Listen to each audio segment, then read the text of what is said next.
The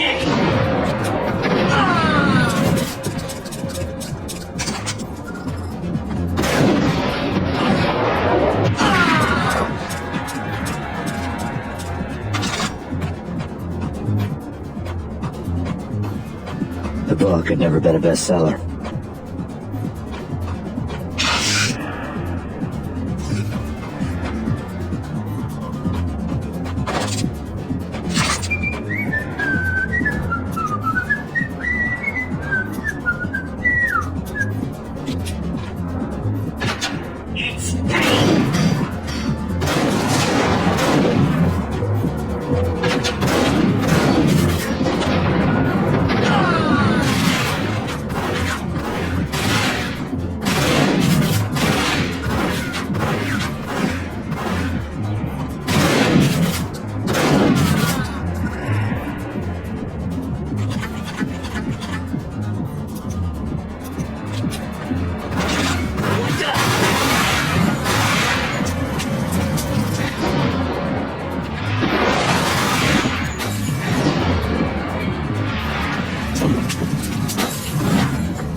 Books on the occult had been piled on the table.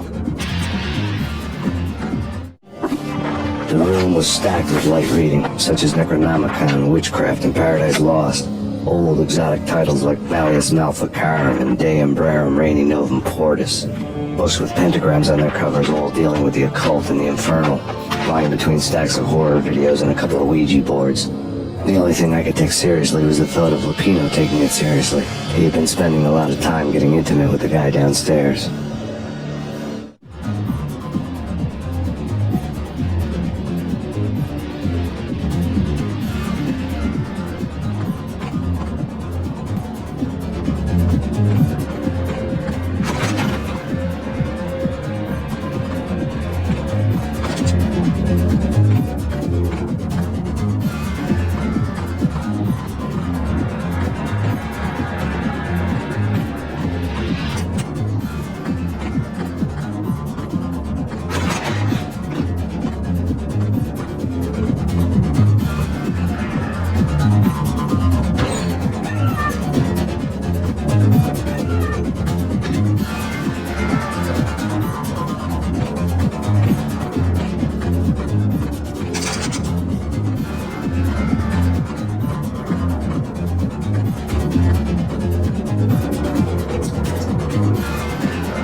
What the?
The backstage area led to Lupino's inner sanctum. The hot air inside was like an invisible wall, thick with incense and something else, a sickly sweet smell that made you gag. This was the rotten core of the Big Apple. Lupino lurked somewhere ahead, like a spider at the center of his web, waiting. The vapors in the air started to make my head swim. Torn pieces of a letter lay scattered on the sofa. Punchinello had threatened Lupino in writing. The note had been torn to pieces, bloody fingerprints all over it. Don't want you to think that one of my boys is not playing with a full deck. Shape up, Jack. We are running a business here. I'd hate to send the trio to strong-arm you. The trio were the Don's notorious henchmen. It was obvious that Lupino hadn't been intimidated by the threat. Lupino's notes covered the table. Jack Lupino was crazy, all right. The table was scattered with notes of demented arcane nonsense written in rusty blood. A mishmash list of demons, devils, and dark gods evoked. Beelzebub! Asmodeus! Baphomet! Lucifer! Loki! Cthulhu! Lilith! Hera! Blood given to you all. He was after that old Faustian deal. Your soul for power and fortune. Just sign on a dotted line with your blood. Lupino's notebook lay on the pedestal. Jack Lupino was crazy, all right. Mythic wolves, let loose to devour the sun and the moon. Lupino is the wolf. I'm Mr. Beast, the big bad Fenris wolf. I'm the end of the world man, wearing the flesh of fallen angels. After Y2K, the end of the world had become a cliche. But who was I to talk? A brooding underdog avenger alone against an empire of evil, out to right a grave injustice. Everything was subjective. There were only personal apocalypses. Nothing is a cliche when it's happening to you.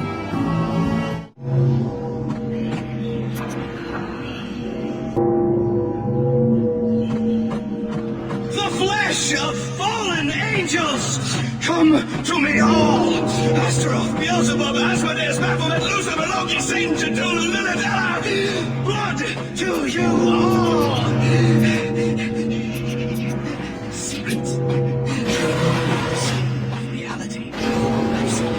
The corruption of flesh.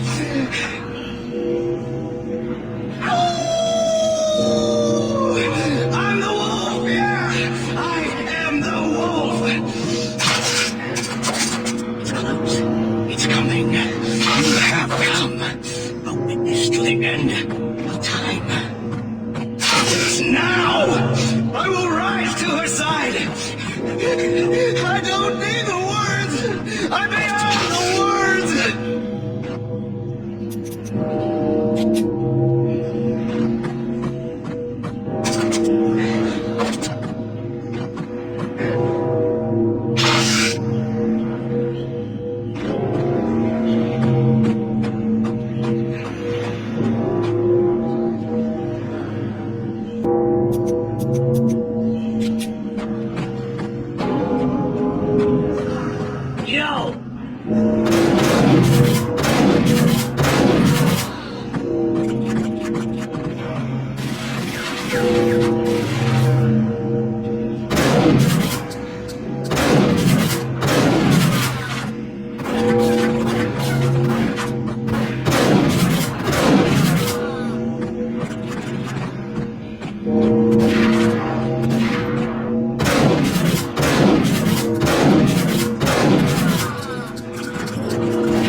I had known there'd have to be a catch in it somewhere, and this one was the Empire State Building of catches.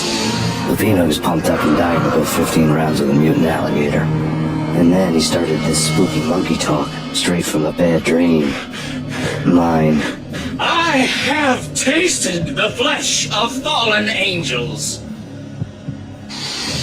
I've tasted the devil's green blood. It runs in my veins. I've seen beyond the world of skin, the architecture of blood and bow and arrow. Death is coming! She's coming, and hell follows with her. This is the twilight winter. I am ready to be her son. Her time is now, and all who stand in her way must die!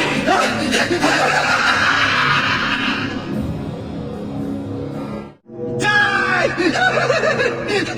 You'll die! You'll die! Now!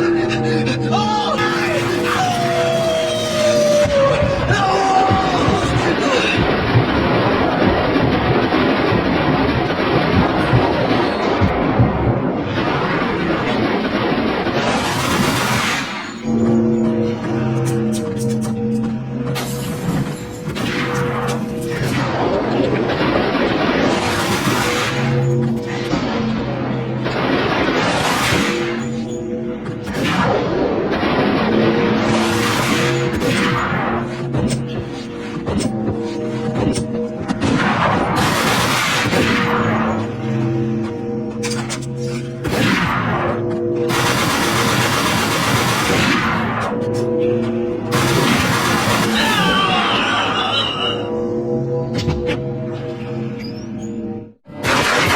Lupino finally went down. I wanted to make real sure he'd stay that way. He was a bad monster. Turned them into friggin' zombie demons from outer space. I think he's dead already. Huh? And that's when it happened. But dead or not, you've got the wrong guy. In stepped this knockout femme fatale holding a gun to my face. I returned the favor. Lisa Punchinello. Lisa Punchinello was the Don's wife. Mona Sachs. Lisa's evil twin. Your safety's off, evil twin. You might hurt someone with that gun of yours. Lisa's the damsel in distress. I'm the professional. I'd blow you away without batting an eye. Sure, and you can check out my credentials splattered all over this joint. Jack couldn't have framed you. Not the state he was in. We're after the same slime bag. Angelo Punchinello's the one who murdered your friend and framed you with it. You know this for a fact. I've got my sources. I don't have a clue these days. I just shoot them as they come. Who put a contract on the Archfiend? This one's mine. I hate the guts of that sadistic wife-beater. Why not pool our bullets for this one? I thought you'd never ask. My finger was starting to twitch. How do you like your whiskey? I'm easy, as long as you don't try to slip me a Mickey. You're a real angel, Max. It was good stuff. Tasted sweet as honey going down. Nothing personal. Get whiskey going berserk and get in this camp.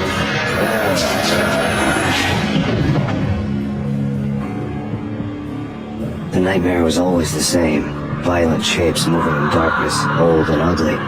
The killer's mad laughter was a riddle filled with wicked innuendo.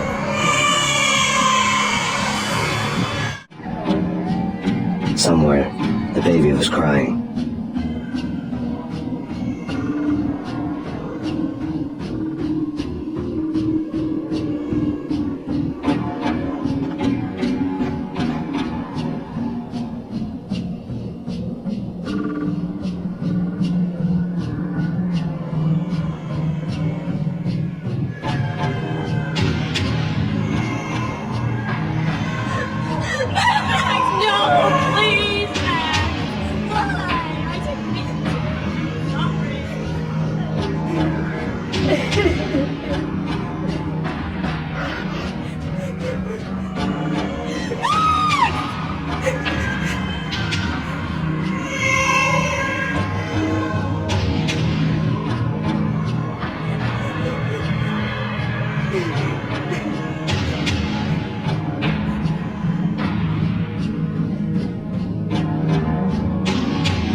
Should've known it when we found you snoring next to Lupino's corpse. A comedian, huh?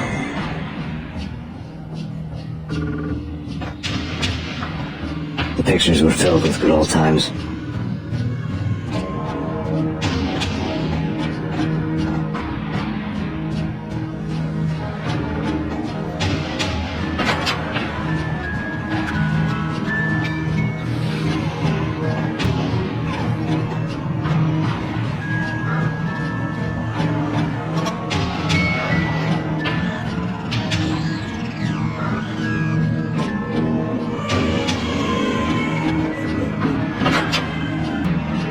Slice them, dice them, shoot them full of holes, blow them to bits, vaporize them, disintegrate them. No matter what you do, they'll still be back good as new.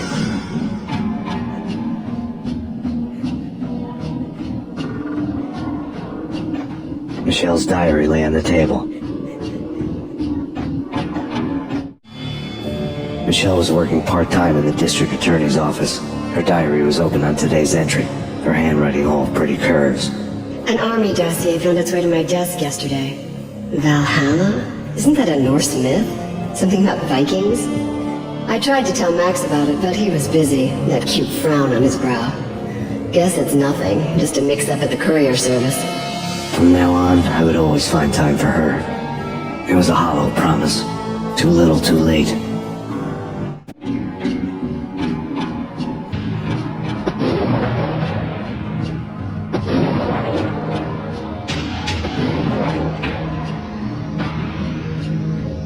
Murderer! You killed her! Nothing like that ever happens in the real world.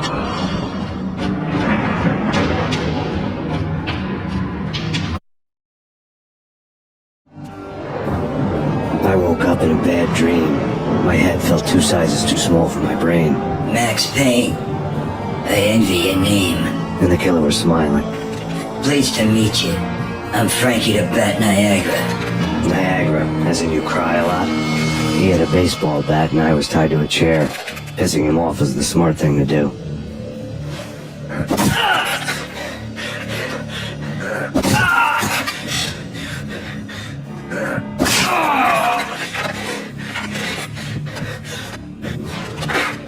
Nothing wrong with a little laugh now and then. Take me, for example. I love to watch cartoons. Cartoon violence is a fascinating thing. Let's take a break. I need to take a leak and maybe grab a cold one at the bar. Don't worry. I'll be back to finish this off. And then, it's checkout time. You play, you pay, you bastard. He swaggered out, and the door clanged shut behind him, locks clicking into place. Everyone makes mistakes. Mine hadn't been to crack jokes about the goon with the bat. He'd have cracked my skull regardless. It hadn't even been to trust a girl with a gun. I had blindly gone after the first bad guy on my hit list when I should have been aiming further up the ladder, at the head of the Punchinello family. I couldn't bring myself to be pissed at Mona. Guess I had a soft spot for a pretty face.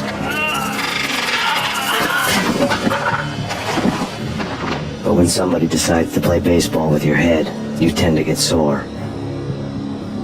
They had dragged me back to the basement of Lupino's hotel. I was beaten, bruised, and blue. I felt like the chair I had broken to get free.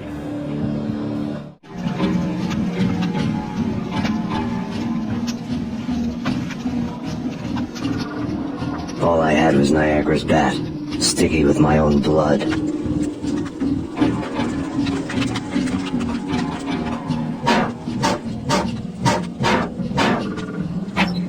Without a gun, I'd be no match for Frankie's men. I'd have to play hide and seek with them.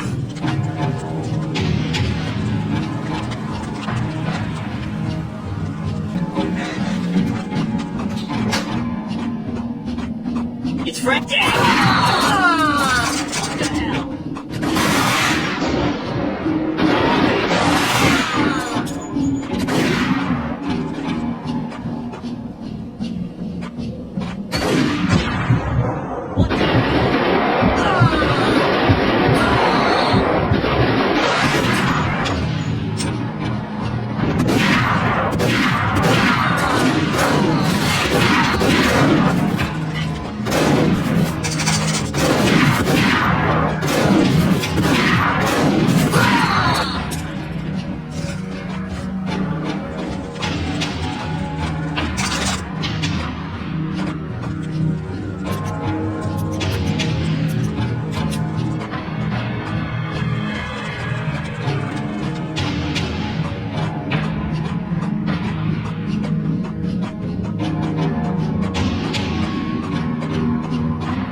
Newspaper caption for a murder scene.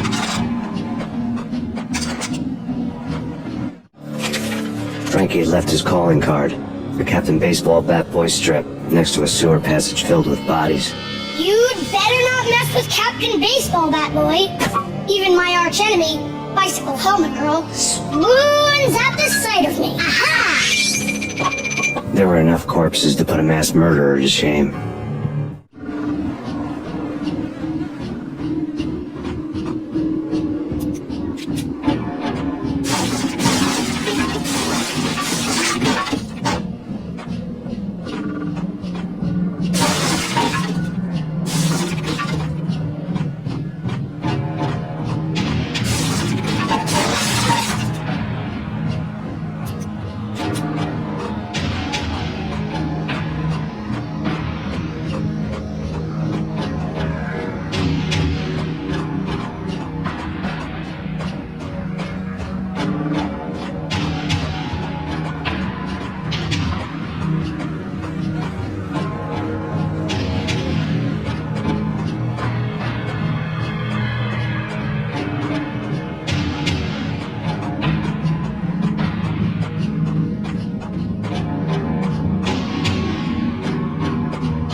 Things were fast going from bad to worse.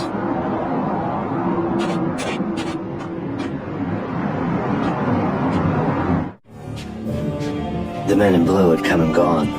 They had decorated the place with chalk outlines and tied it together with yellow tape.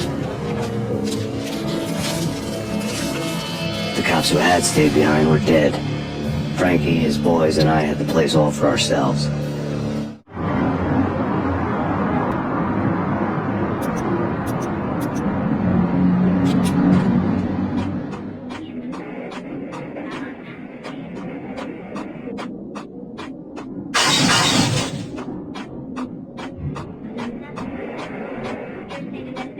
Just forget about it.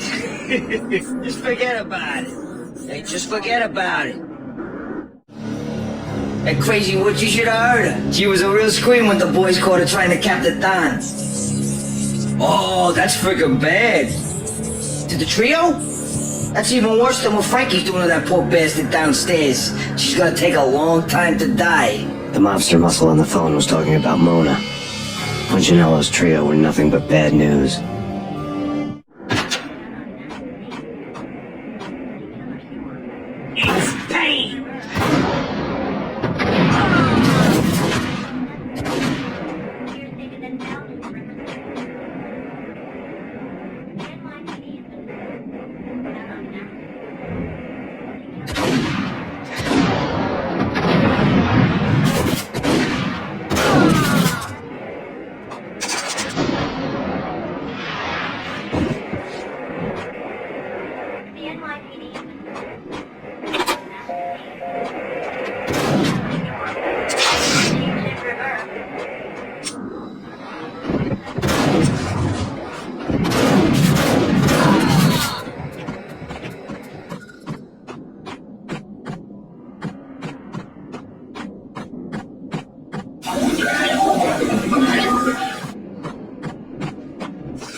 More evidence that Punchinello didn't. The fact remains that all the victims so far identified in the Ragnarok shooting have been known criminals, many of whom had large doses of V in their blood. Reliable sources say... Much.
You've been a lovely aunt. Had enough? I don't play with girls anyway. Unfair! I spotted the tail as soon as I left the hotel. A big black Mercedes. I'd seen the car before. That time it had heralded impressive explosions. Vladimir was back. Bang. You're dead, Max Payne. I might have laughed if I remembered how. What's this supposed to be? Cops and robbers? Look, you want something with me? Get in line. Peace, man. Relax. You know you are a real news item. Armed and dangerous. I am going to make you an offer you can't refuse. I've always wanted to say that. It's a bum rap. I've been framed. That's a moot point. Whatever you did or did not do, I'm sure you had good reason for doing it. Want to hear me out? I'm listening.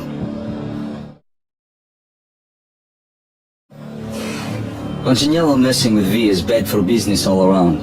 But that's not all. There is this guy, Boris Stein, used to pull jobs for me. He's the captain of the cargo ship Charon. Now the bastard turncoat has gone over to the other side, Punchinello's.